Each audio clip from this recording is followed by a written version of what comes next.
जनतेचा कौल आम्ही मान्य केला आणि जनतेने आम्हाला विरोधी बाकावर बसवलं. वास्तविक पाहता आम्ही ज्यांना विकास पुरुष म्हणतो, जे सर्वांचे नेते आहेत, प्रत्येकाच्या हाकेला ओ देतात, असे आमचे सन्माननीय नितीन भाऊ भुतडा यांनी उमरखेड शहराचा जो चेहरा मोहरा बदलण्याचे त्यांचं जे स्वप्न होतं, त्याचाच एक भाग म्हणून नगर परिषदची जी आज हे बिल्डिंग बघत आहेत, अतिशय एक सुंदर बिल्डिंग तुम्ही आज बघितली असेल.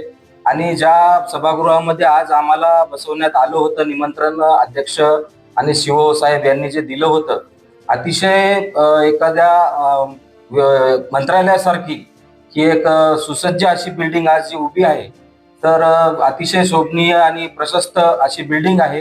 तर आमच्या विकास पुरुष नितीन भाऊ भुतडा यांच्या मार्गदर्शनामध्ये आमचे जे आमदार साहेब आहेत, किसनरावजी वानखेडे साहेब यांच्या प्रयत्नाने आज ही भव्य मोठी बिल्डिंग आहे.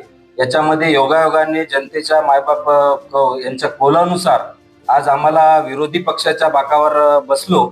याच्यामध्ये थोडंसं हे आहे, पण आम्ही जनतेचा निर्णय म्हणून आम्ही योग्य ती विरोधकाच्या बाकावर सुद्धा बसून आमची सेवा किंवा आमची जे काही हे राहील जनतेसाठी, त्या विकासाची कामे राहतील, ते आम्ही त्याला विकासाकडे अजून नेण्याचा प्रयत्न राहील.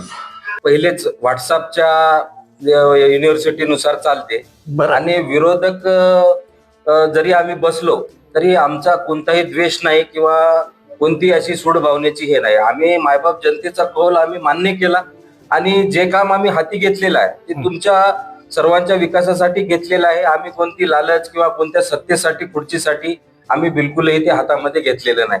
जो आता पुसद रोड चालू आहे तो बिलकुल कम्प्लीट होणार आहे आणि तो आम्ही पूर्ण झाल्याशिवाय आम्ही स्वस्थ बसणार नाही.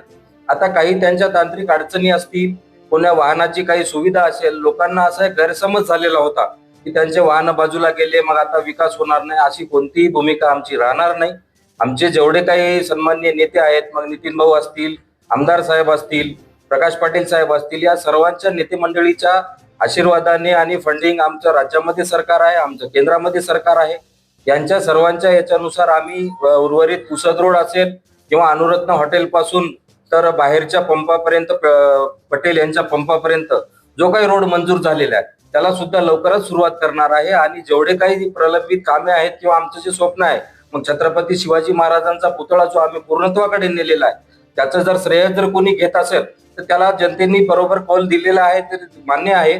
पण तोच पुतळ्याचं पूर्णत्व श्रेय आमच्याकडे येते, कारण तो पुतळा आणण्यापासून तो उभारण्यापर्यंत सर्व काही त्याच्या प्रक्रिया आम्ही पूर्ण केलेल्या आहेत. आता योगायोगाने जनतेने जरी कौल दिला तर आम्ही विरोधकांना किंवा सत्ताधाऱ्यांना त्याचं नामकरण करण्याचं समजा आम्ही त्यांना जनतेच्या माध्यमातून हे करत आहे, पण त्याची जी आखणी आहे, सर्व काही आहे, त्याचं श्रेय मात्र आम्हालाच मिळायला पाहिजे आणि आमचंच आहे.